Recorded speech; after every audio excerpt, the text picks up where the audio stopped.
ভূমিকা একটা পূর্ণ বাড়ি, কাঠের দরজা, জানালায় ধুলোর আস্তরণ, ঘরের এক কোণায় রাখা একটি লোহার ট্রাঙ্ক, পুরনো মরিচা ধারা। আজ 5 বছর পর সে ট্রাঙ্কটা কেউ একজন খুলছে, হাতে ধরা তার একটা চিঠি। গল্প শুরু। রাহুল শহরের বড় চাকরির লোক, ফ্ল্যাটে এসি, টাইলসের মেঝে, বিদেশি কফি। কিন্তু আজ সে এসেছে গ্রামে, তাদের পুরনো ভাঙা বাড়িতে। বাবার মৃত্যুর 4 বছর পর এই প্রথম সে ফিরল। বাড়িটা আর আগের মতো নেই, দেওয়ালের রং উঠে গেছে, ছাদের একপাশে ফাটল। মায়ের কোনো স্মৃতি নেই। তিনি তো রাহুল যখন 10 বছরের তখনই চলে গিয়েছিলেন। ঘরে ঢুকেই হঠাৎ তার চোখে পড়ল কোনার ট্রাঙ্কটা, খুব পুরনো।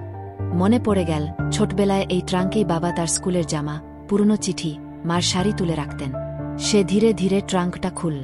মাঝখানে একটা ছোট খাম, তার ওপর ধুলোর ছাপ, চোখে জল চলে এলো, লেখা ছিল, আমার ছেলের জন্য, যদি সে একদিন ফিরে আসে। রাহুল থমকে গেল, হাত কাঁপছে। ধীরে ধীরে চিঠিটা খুলল সে।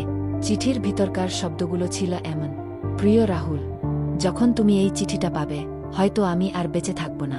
হয়তো তুমি অনেক দূর এগিয়ে গেছো জীবনে, অনেক উঁচুতে উঠেছ। আমি গর্বিত, কিন্তু একটা কথা বলতে চাই। তুমি যখন ছোট ছিলে, আমি হয়তো কখনো তোমার সঙ্গে বসে গল্প শোনাতে পারিনি। চাকরি করতাম, মাথার ঘাম পায়ে ফেলতাম, যেন তোমার জামা, দুধ, ডাক্তার সব ঠিকঠাক থাকে। তুমি যখন জ্বর নিয়ে ঘুমাতে, আমি রাতভর জেগে থাকতাম।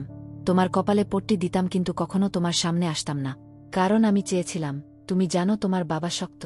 কিন্তু সত্যিটা ছিল, তোমার একটা হাঁচিও আমার বুক ফাটিয়ে দিত। তোমার মা যখন চলে গেল, তুমি কাঁদলে, আমি কাঁদিনি, কারণ একজনকে তো শক্ত থাকতে হয়।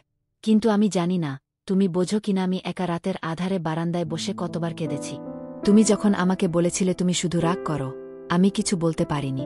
কিন্তু জানো, আমি সেদিন রাতে তোমার ঘরের সামনে দাঁড়িয়েছিলাম, তোমার ঘুমের ফাঁকে বলা সেই কথা শুনেছিলাম, বাবা, তুমি একটিবারও আমাকে ভালোবাসো না।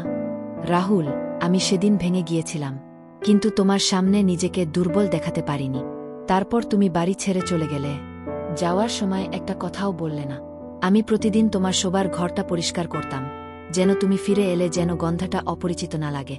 জানালার পাশে তোমার প্রিয় গাছটা কাটতে দিইনি, তুমি বলেছিলে একদিন, ওটা তোমার মার চোখের মতো দেখায়। প্রতিদিন বিকেলে হাঁটতে বের হতাম, রাস্তার মোড়ে গিয়ে বসে থাকতাম, ভাবতাম যদি আজ তুমি ফেরো। কিন্তু তুমি আসোনি।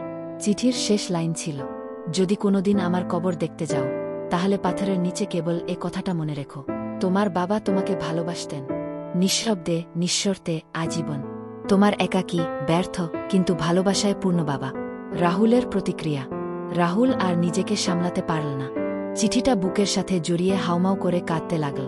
এত বছর সে বাবার মুখের ওপর দরজা বন্ধ করে দিয়ে গিয়েছিল।